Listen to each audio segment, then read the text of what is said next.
Hi, my name is Nancy Martz. I'm currently at FCI Dublin with a 24-year sentence for a first-time offense, distribution and conspiracy to distribute LSD. I have two children, two sons. One is Che, he's 17. The other one's name is Kieran, he's 14 years old. I've spent the last 3 years in prison, and currently I expect to get out after another 18 years at the absolute minimum. Okay. Could you tell us a little bit about your background, where you're from? And my father was in the Army, so when I was younger we moved around quite a bit. I've been in California since 1975. I've been living in basically the Bay Area.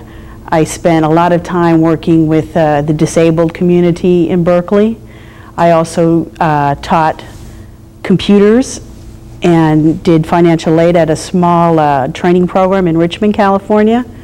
I have a Bachelor's of Science degree in education, and I have 2 years of computer training. would you say you were close to your parents? Well, we had our differences when I hit high school age. It was in the 60s. It was the Vietnam War, and my father being a career Army and myself being more liberal, we kind of separated in our ways. I'm close to my aunt and one of my sisters, but there's a vast difference in opinion between me and my family, yes. So where were you living when the trouble started, and what were you up to? I was living in Oakland. I had quit my job with the school about 6 months before that because I'd been assaulted by one of the students and got no support from the school. I had gone back to working with the disabled community, doing personal health care so that they could live at their own homes rather than being in institutions. Now the trouble. The trouble, okay. Well,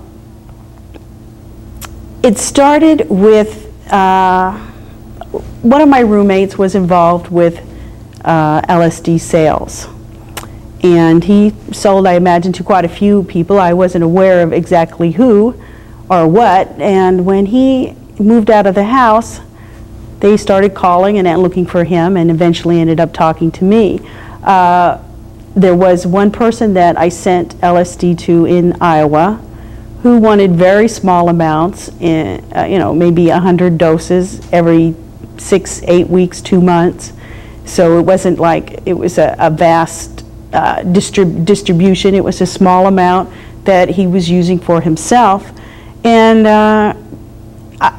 we had quit doing that. The whole amount of time was probably 6 to 8 months. It was very, very little sales at all.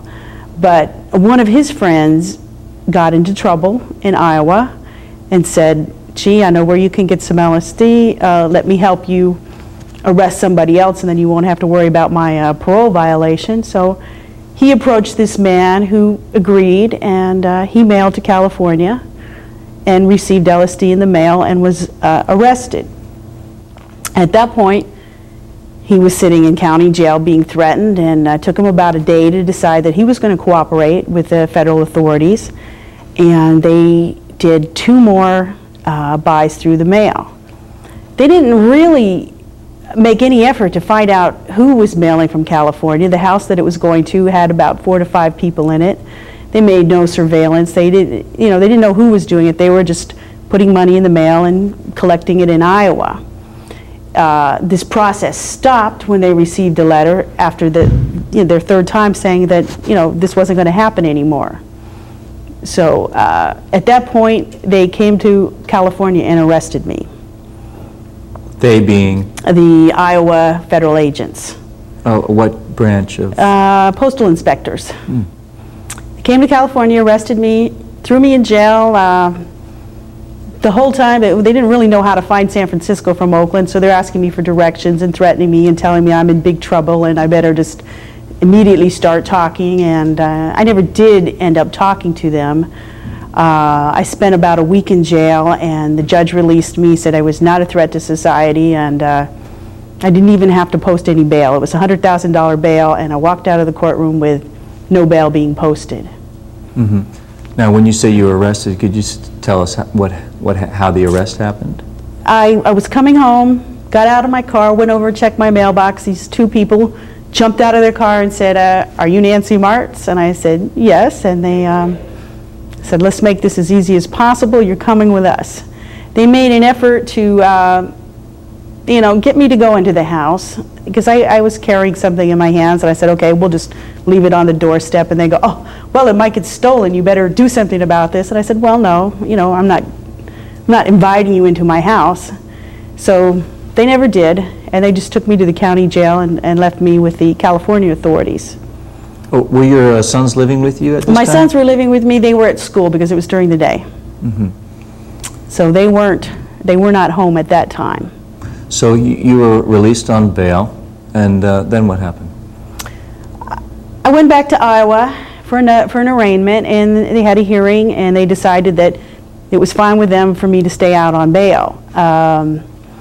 While all of this was going on, there was another party who had gotten himself arrested in South Carolina for LSD sales, and he said, gee, I'd really like to cooperate with the California authorities. Anything you want to know, I'll tell you.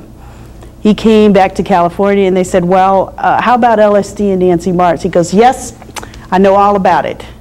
So I'd been arraigned at this point, and once you're arraigned and you have a representation, if you invoked your Miranda rights, it's not permissible for the federal authorities or any agencies to approach you without your lawyer present and without your knowledge. And that includes any kind of undercover, or anybody cannot approach you on their behalf. So they immediately wired up this man and sent him to my house and requested a gram of crystal LSD. I refused to sell him the gram. And the agents all got together, the Iowa agents and the California agents went back, and they were kind of like, didn't know what to do. This all came out in testimony later. The California authorities said I hadn't broken any laws. I could not sell LSD if I wanted to. I wasn't violating anything. But Iowa said, well, we already have this arrest warrant made out saying that she's going to, so we'll just serve it on her. And they arrested me a second time. This time it was a little bit different. They pulled up in front of my house. I was there with my younger son, who was 11 at the time, and I was looking out the front window, and I see all these guys running towards the house, so I opened the door and locked the front door and stood on the porch. And they all come racing up there and say, we're going in your house. And I said, why? You have a search warrant? And they said, well, we have to secure the house. And meanwhile, my son is curious. He opens the door, and they all rush in. Run through the house. They don't have a search warrant again, so they just kind of mill around, hoping they can discover something. Nothing comes up, and finally they decide they're going to handcuff me and take me away. And they made a statement. My son is standing right there, and they go, well, are you going to cooperate? Can we handcuff you in front? Do we have to do it in back? And I said, well, I'm really not going to try to run down the street with 15 of you guys chasing me in handcuffs. And they go, oh no, we wouldn't chase you. We'd just go ahead and shoot you.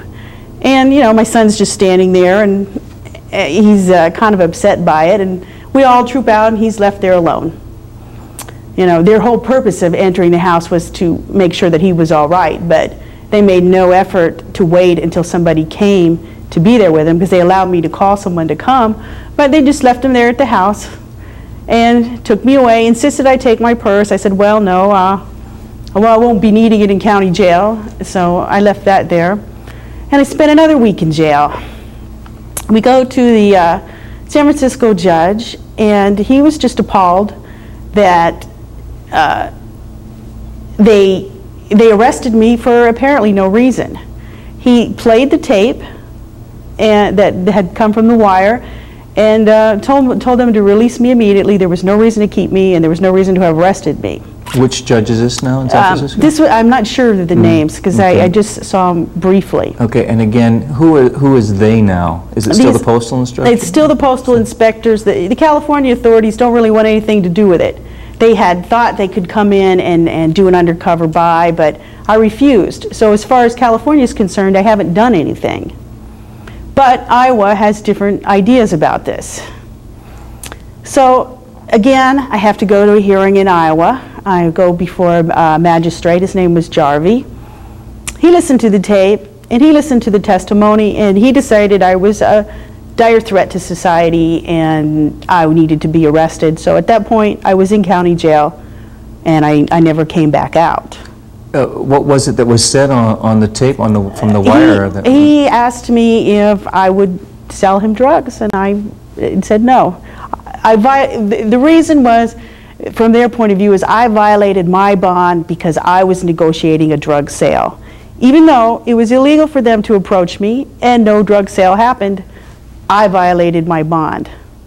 Later, I'm fined $16,000 for that violation, and I'm paying that now every month. Kind of a little hard to comprehend. So you've been incarcerated ever since that? Ever since then. That was in February of '91. Now, where were you incarcerated in Iowa? Or Cedar Rapids, Iowa, in the county jail. For how long? From February until the end of September. I was in there. It's a pretty basic routine. We were up at 5 o'clock in a small room with concrete floors and one table, and you're there all day till 10 o'clock till you're locked down. There's no place to sit but on the concrete floor, nothing to do but watch TV. You can go to rec an hour a day if they decide to take you and if they feel like it, and that's just a concrete enclosure with a wire over the roof, so you're not really seeing much but the sky. You can go to the law library an hour a day as well. But the lights are never turned out, ever. So it was like you spent 8 months with no darkness, no privacy, no place to be but on concrete. And I think it's a kind of a softening up process. They want you to cooperate with them in some way. My lawyer was constantly asking me, well, who would I like to turn in? Who could I help them with? And I kept telling him there was nobody I could testify against. The people, there was nobody I could testify against. There was no other offer from the prosecutors. It wasn't, well, if you plead guilty, well, maybe we'll, take something into consideration. It was testify or, we're going to go the whole way. We're going to make every effort to give you every penalty that we can. 2 days before the trial, they said, okay, you haven't agreed. If you don't agree, we're going to give you more charges. We'll think of something. Of course, they never did. But it was just like a last-ditch attempt to put, more psychological pressure upon you. We went to trial, and I have 2 witnesses, basically. You have all the government agents come in and explain what they did during the proceedings. But their main 2 prosecution witnesses was the one man from Iowa that had bought the LSD. He said he never bought any from me in his life. He thought he was buying it from me, but he didn't really know because he just mailed back and forth. And he's not sure that it ever did come from me. The person, he had been in California originally and bought from my roommate face to face. They had met in Berkeley. They'd spent all day together trying to find it. They went to San Francisco, and they finally made their purchase. And they, at that point, they came back to Oakland, which is again across the bay, to my house, where he also lived. This witness testified that he had tried the LSD to make sure it was okay. He bought 1,000 hits for himself. When he gets back to the house, this man that he bought it from whips out a stack of LSD and says, look at this. Doesn't tell him how much is in there. Doesn't tell him, that it is LSD. Just says, here, look at this. And he's high on LSD at the time. And according to him, when he's high on LSD, the walls move. The floor comes up and down. Faces stretch and distort. But yet, he looked at the stack and he knew that there was 10,000 doses in that stack. I'm not sure how he figured this out, because if his perceptions were so distorted and he'd never seen it. But anyway, it's the conspiracy. I wasn't present when the sales went. He never bought it from me, but it was part of my conspiracy, so that was 11,000 doses that were added onto my charges. He also testified that he had bought maybe 10,000 in the mail back and forth. Well, at the grand jury, he said, well, he probably bought 55,000. And he went to the grand jury again, and he said, well, it was probably $35,000. At trial, he said, well, it was probably $10,000. So he wasn't real clear about what he had done. And since this was trial, we chose not to question him on that, because in the federal system, you basically have two trials. You have the trial to determine whether you're guilty, then you have a sentencing hearing where they determine the quantity of it. And it's the same thing. You bring in witnesses, have testimony, and the judge makes that decision. So at the trial, we didn't bother to question him on it. We said, okay, we'll do that at sentencing if it becomes necessary. The other witness was the boy that had come in wired. He was facing 35 years in North Carolina for LSD offenses. He sat on the stand and said, well, no, I didn't get the LSD from her that I was arrested for. Got it from my roommate, but he's not around anymore. But, oh, yeah, I used to buy from her, and it was 100,000 doses. That was their big number. The prosecutor used that several times. He kept saying it. But then we started questioning him, well, how many times did you buy? How much did you buy? It was absolutely impossible for him to have bought that much, according to his own numbers. And my lawyer, questioned him, asked him if he would have bothered to lie if it meant that he wasn't going to do 35 years in jail. And he stumbled around for a while, was forced to say no. He would say anything. Didn't matter to him what he had to say. He would commit any lie if he wouldn't go to jail himself, which was actually what he was doing. I had never ever sold to him at any point in time, but he knew I'd been indicted. He knew all he had to do was testify against somebody, and he chose me. So the jury goes out. It takes them about 45 minutes to decide that I'm guilty as charged on all counts. And at that point, the judge orders a sentencing hearing for another 3 months later. That gives the probation department time to check into your background, decide how they're going to sentence you. With the federal courts, they've tried to make sentencing consistent. So they give you an offense category. If you're a first-time offender, you're category 1. If you committed maybe 5 crimes, you might make it up to a level 2 or a level 3. So they determine your offense level, and that's done by the probation department. The sentencing hearing will determine how much of these drugs you're going to be sentenced on. And they just have a little grid. They read over, find your level, read down, find out how much you're being charged with, and they have a range there. It's all mathematical. Don't have to think. A computer could sit there and do it. The judge he's kind of just like the referee in the courtrooms these days. So the prosecutor decides, well, maybe this guy who had 100,000 doses was a little bit incorrect. So he decides that he's only going to believe 30,000. The prosecutor throws out 70% of his major witness's testimony because he doesn't believe it. We go to court for the sentencing hearing, and again, he has problems. He can't remember what he said, doesn't remember what happened, and the judge decides, well, he's only going to believe 16% of it. So eventually, out of that 100,000 doses that they were sure that they had bought from me, he's only believing 16,000. And it doesn't seem like a very good percentage to me. If you're, Now, this is at sentencing? This is at sentencing. So the jury convicted you based on evidence of 100,000 doses? That's right. But now in the hearing, without a jury or anything? Right. The prosecutor says, well, gee, I think it's only 30,000. He made a little mistake. And then the judge says, well, I'm going to only believe 16,000. So, that's what I'm sentenced on for that man's testimony. The other guy, he was been in custody all this time, and after my trial, he was sent to a federal prison for 3 months. While he was there, he was given Sinequan, Dilantin, a couple other drugs for seizures and depression. And he comes back after 3 months in federal prison, and he is not able to testify about anything because of these drugs. He says he doesn't know anything, he can't remember, he doesn't know what day it is. The judge goes, oh, you poor thing, what has been happening to you in prison? And he tells him about the drugs he's taken. He does remember them. And the judge says, okay, well, you don't have to testify. So this 10,000 that we needed to question him about is just approved because he's not available for testimony because the federal government has given him drugs. You know, so that's 10,000 that I'm sentenced on. There's 11,000 that he bought from somebody else.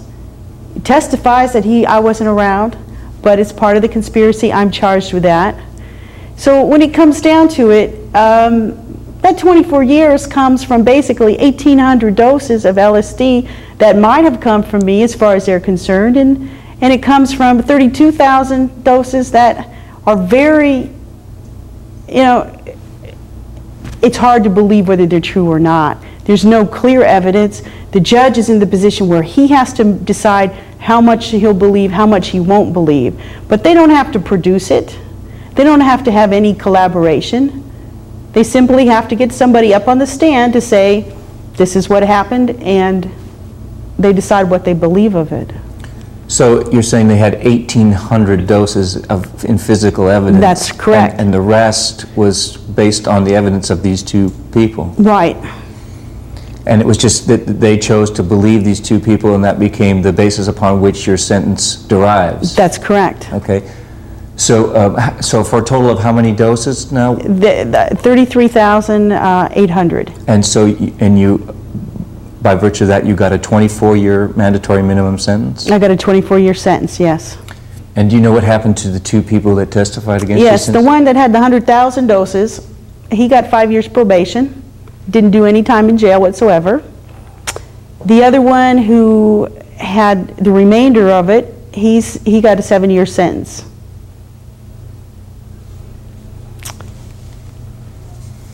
Okay, so an overview, I guess we've kind of got it throughout, but is there any parting comments that you'd like to Well, make? basically is, what I want to make clear is that I'm not an unusual person. There's tens of thousands of federal prisoners, and many of them have similar stories, similar things have happened to them. You know, it doesn't take much to convict. The judge will sit there and say, yeah, well, don't convict this person. I was ready to convict myself before the trial was over. You know, there's so many people here under the same kind of circumstances doing incredible amount of time. 24-year sentence means you'll do 21 of those years. There is no parole. I've never been arrested. My two witnesses who have been arrested, who have spent time in jail, walked out the door because they had their cooperation, and the other one's doing 7 years, which is still a large amount of time, but you know, it doesn't compare. And where are your children now? Who's been looking after them? My children are in Berkeley. They've had a rather hard time. They stayed with their father for a while, but he just was not capable of taking care of them. They almost became wards of the court. They are now, and in which case they'd be separated. That was, we looked into it, and that's what they told me, they'd be separated. They're now staying with a friend, and they're doing well. And I just hope they make it until they're 18 and not end up in an institution themselves. And your time here, how has that been, and how do you spend your time here? Well, time here is pretty much the same.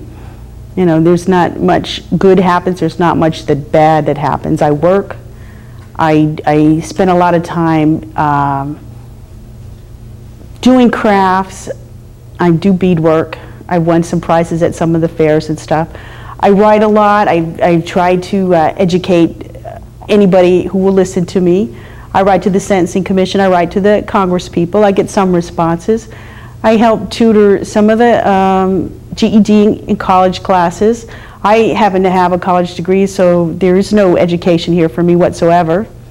I have computer experience, so I'm banded from any area where there's a computer. I'm pretty much, you know, I work all day and then I entertain myself, but there's not much available here for me at all.